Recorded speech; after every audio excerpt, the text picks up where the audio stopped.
राजा को दूसरे राजा के साथ वो व्यवहार नहीं करना चाहिए जो वो स्वयं के लिए नहीं चाहता। मुझे जब भी तुम्हारी सहायता की आवश्यकता पड़ी तुम एक बार मेरी सहायता करने अवश्य आओ।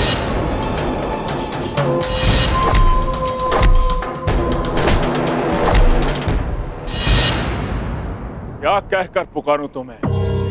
अंगराज कर्ण या छलिया कर्ण, वचन भंग कर्ण या फिर मित्रता करके मित्रद्रोह करने वाला कर्ण?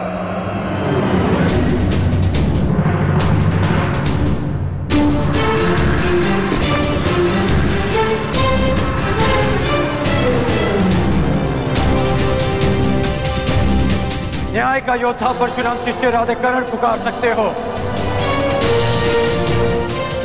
जिसे ये बलि रोकनी पड़ी क्योंकि ये आवश्यक था।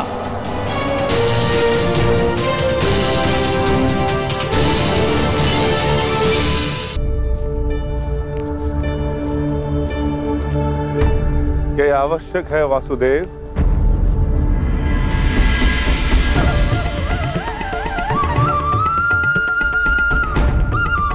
हाँ, हम वहां जरासंध के अंत के लिए जा रहे हैं। अपनी सुरक्षा के लिए वेश बदल कर जाना क्या यह कायरता नहीं?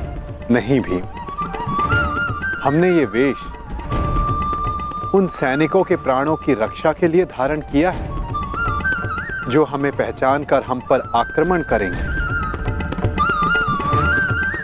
और अकारण ही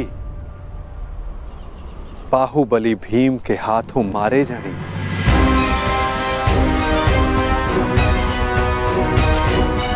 अब प्रस्थान करें। मुझे अभी भी प्रतीत होता है कि जो हम करने जा रहे हैं वो योद्धाओं की मर्यादा नहीं।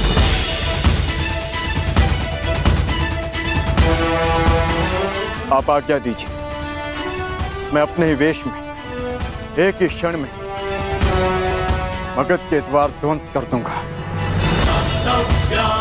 और जरासंध को भी धराशायी कर दूंगा। तुम्हारा ये आक्रोश और तुम्हारी युद्ध के लिए ये उत्सुकता मुझे किसी और का स्मरण करा रही है अर्जुन।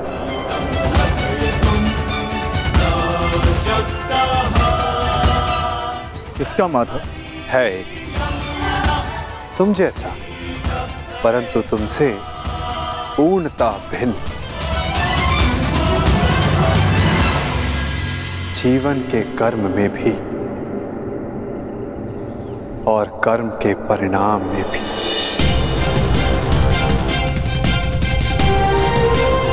जरासंध,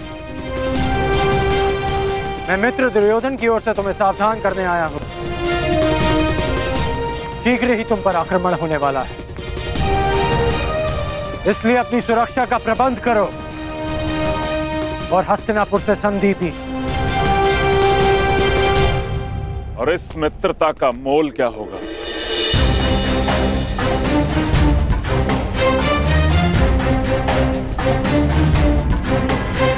बस इन 100 राजाओं को मुक्त करना होगा।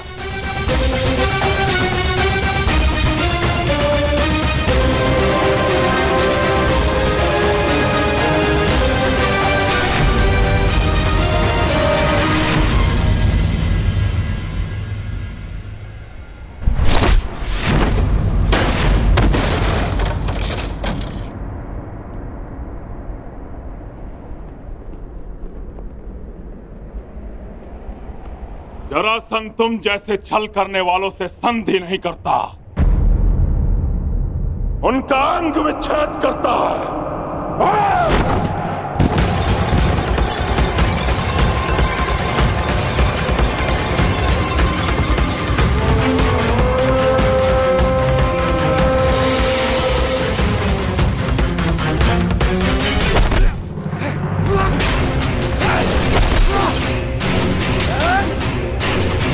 मेरी बात मानो, इन राजाओं को मुक्त कर दो जरासंध।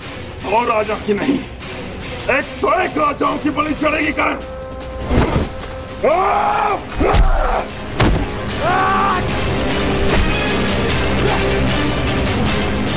अपने क्रोध पर नियंत्रण रखो जरासंध। तुम्हें देखते ही क्रोध ने मुझ पर नियंत्रण कर लिया करण।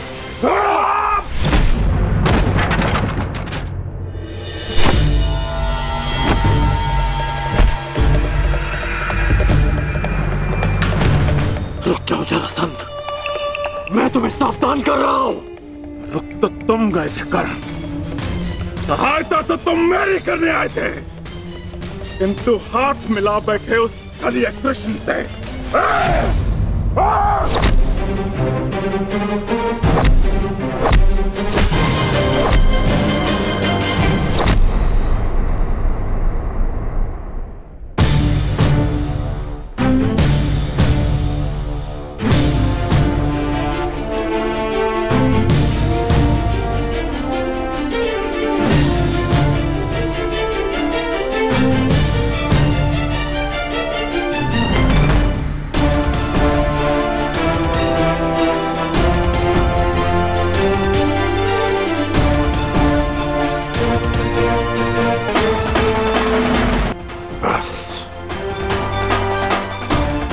यहाँ युद्ध करने नहीं आया। यदि युद्ध करने आया होता तो तुम और ये युद्ध कब के समाप्त हो गए होते। इस भांति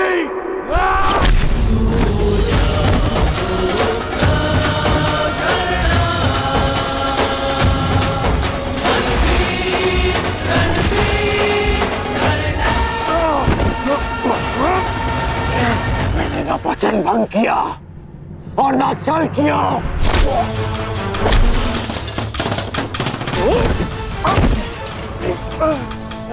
मैं युद्ध में तुम्हारी सहायता के लिए पहुंचा था, परंतु रुक रहा क्योंकि वासुदेव शांति का प्रयास कर रहे थे।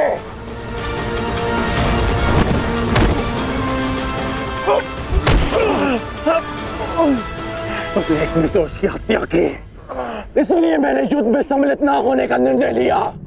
मैंने मित्रता भंग नहीं की।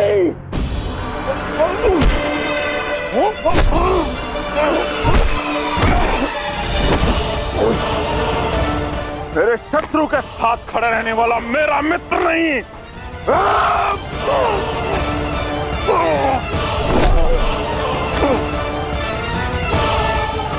तो तुम अपनी ही भाषा में सुनो। यदि शत्रु का शत्रु मित्र होता है तो हस्तिनापुर से संधि करो और इन राजाओं को मुक्त करो।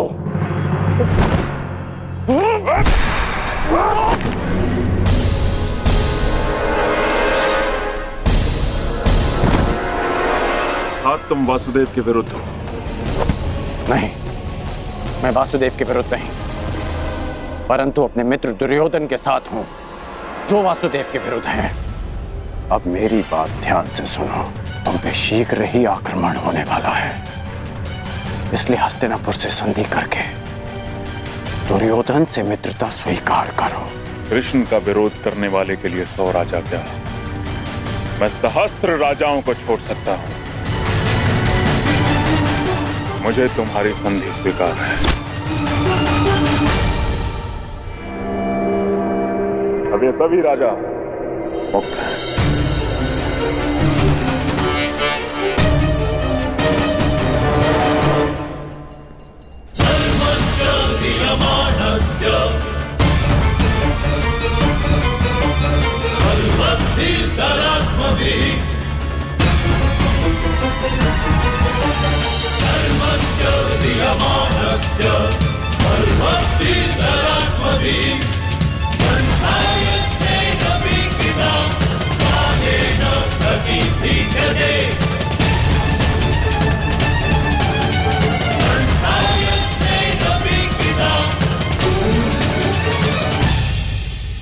हम लोग नगर द्वार पे क्यों खड़े, भीतर क्यों नहीं जा रहे वासुदेव? शांत विकोधर।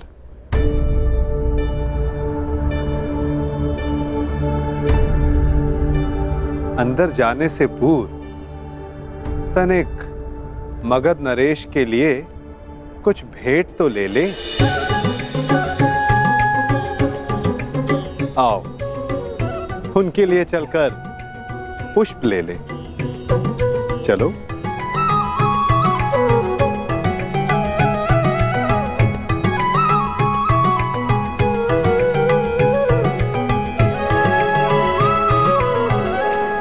आप सब अपने राज्य जाने के लिए मुक्त हैं। आइए।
तुम्हें वासुदेव कृष्ण ने भेजा है ना?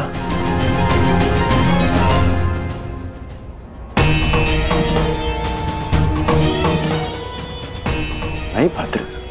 यदि मैं मुक्त हो गया हूं तो अवश्य ही तुम्हें कृष्ण ने भेजा है, और जो तुम्हें कृष्ण ने नहीं भेजा अर्थात मैं मुक्त नहीं हुआ। अपना परिचय दीजिए भद्र। मैं विश्वकर्मा हूं, देवताओं का प्रधान वास्तुकार। जरासंध ने मुझे भी यहां बंदी बनाकर रखा था। कल रात्रि श्री कृष्ण ने मुझे सपने में दर्शन दिए। उन्होंने कहा कि वो मुझे स्वयं मुक्त कराने आएंगे, किंतु आश्चर्य वो नहीं आए।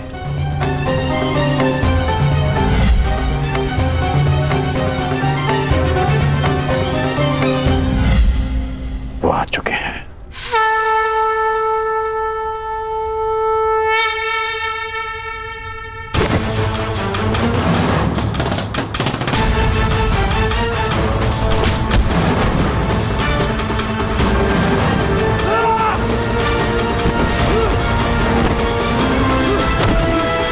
के सब मल थक गए। यहां कोई भी नहीं जो जरासंध से मल युद्ध कर सके।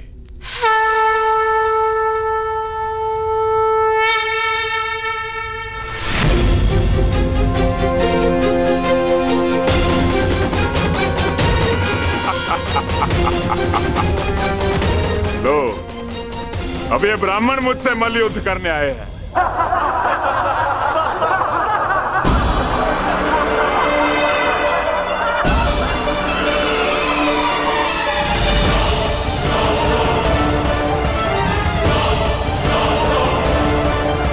हम तो पूजा स्थल के लिए निकले थे मगध नरेश, परंतु भूलवश हम यहाँ आ गए। अच्छा हुआ भूलवश इस घेरे में नहीं चले आए, अन्यथा मुझसे मल्ल युद्ध करना होता। अब अपनी भूल सुधारो और यहाँ से चले जाओ। यह स्थल केवल और केवल योद्धाओं के लिए, निर्बल ब्राह्मणों के लिए नहीं। जी राजन, जैसी आपकी इच्छा।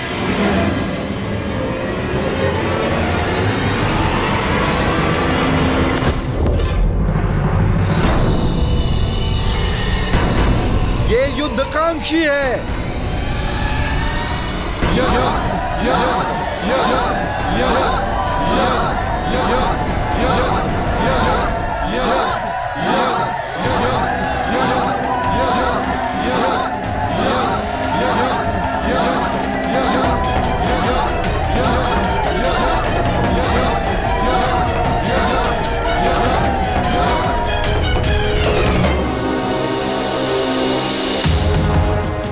लगता है आपने सुना नहीं ब्राह्मण देव। अब कृपया इस घेरे से बाहर चले जाइए, अन्यथा मुझे एक ब्राह्मण हत्या का पाप लगेगा।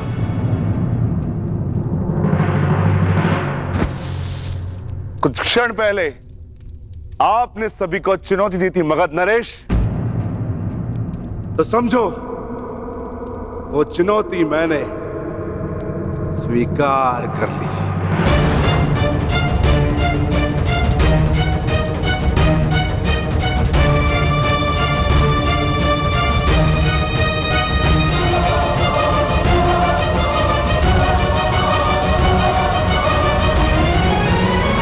अद्भुत आत्मविश्वास है आप में ब्राह्मण देव, किंतु आज आपके साथ साथ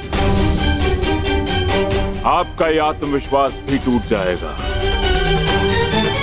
वैसे मल्लयुद्ध के नियम तो जानते हो ना ब्राह्मण देव?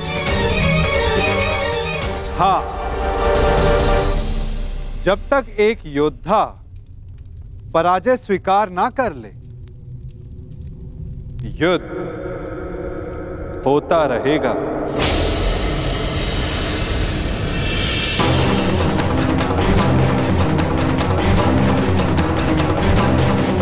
स्वीकार है मगध नरेश?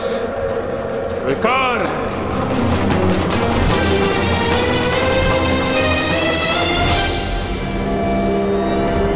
नहीं जरासंध!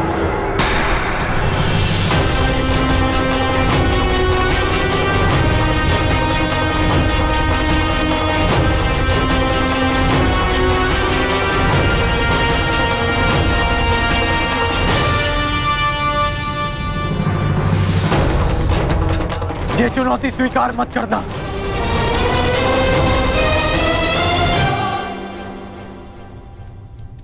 क्योंकि ये ब्राह्मण नहीं है।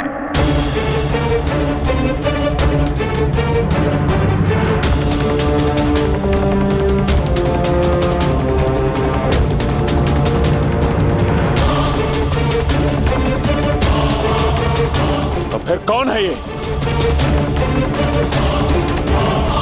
एक योद्धा को युद्ध से पूर्व अपने प्रतिद्वंदी का सत्य परिचय मिले, यही युद्ध नियम है। जिसने तुम्हें चुनौती दी वो वृकोदर भीम है।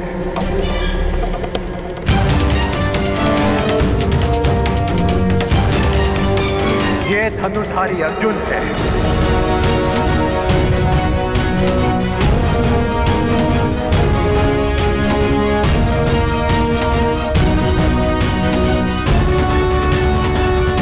और भीम के पीछे जो खड़े हैं वो वासुदेव कृष्ण है।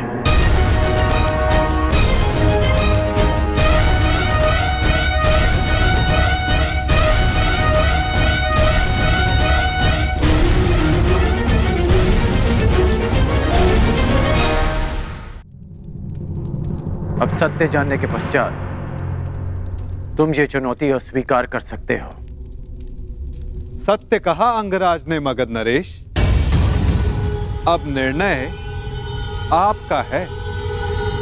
परिचय जानकर यदि भयभीत हो तो भीम द्वारा दी गई चुनौती अस्वीकार कर सकते हो।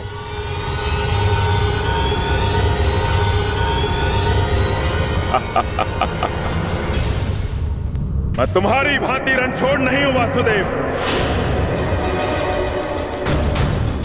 युद्ध की चुनौती मैं किसी भी परिस्थिति में, किसी भी वेश में कभी टाल नहीं सकता।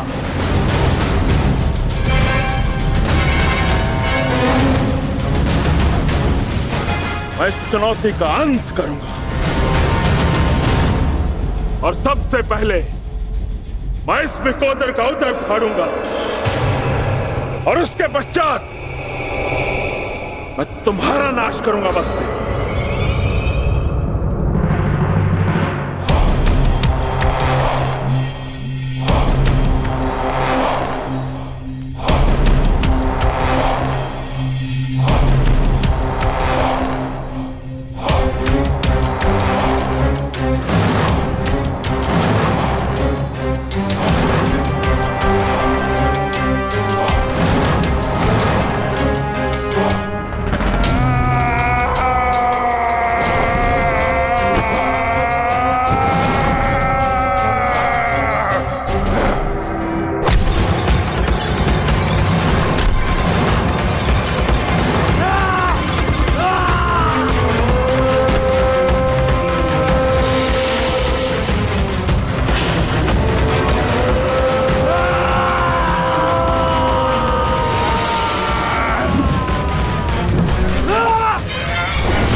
क्या यह युद्ध समाप्त होगा?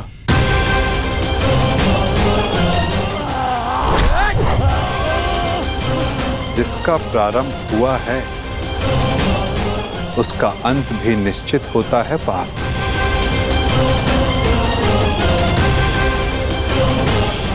तुम्हारी प्रतीक्षा शीघ्र पूर्ण होगी।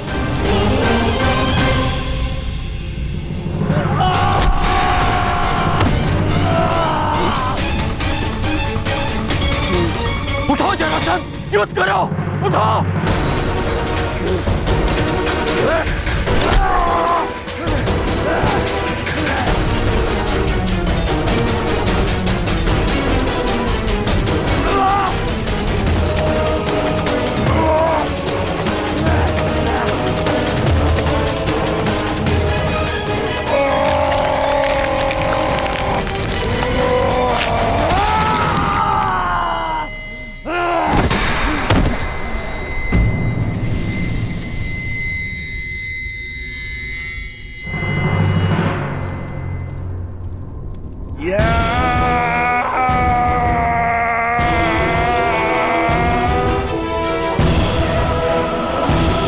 जरासंध का अंत हुआ।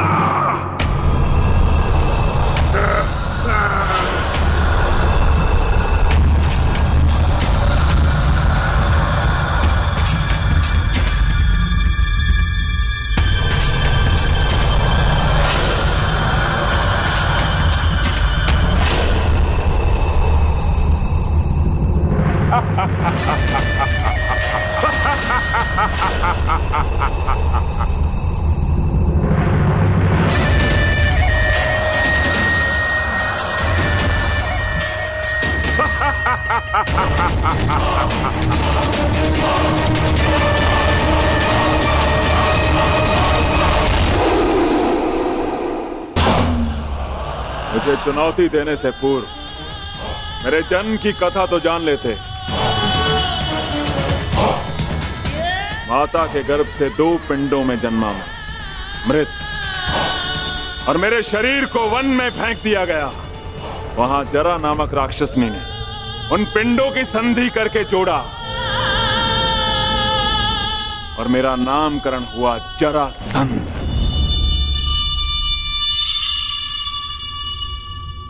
ये संधि नहीं टूट सकती भीम।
ये अन्याय है,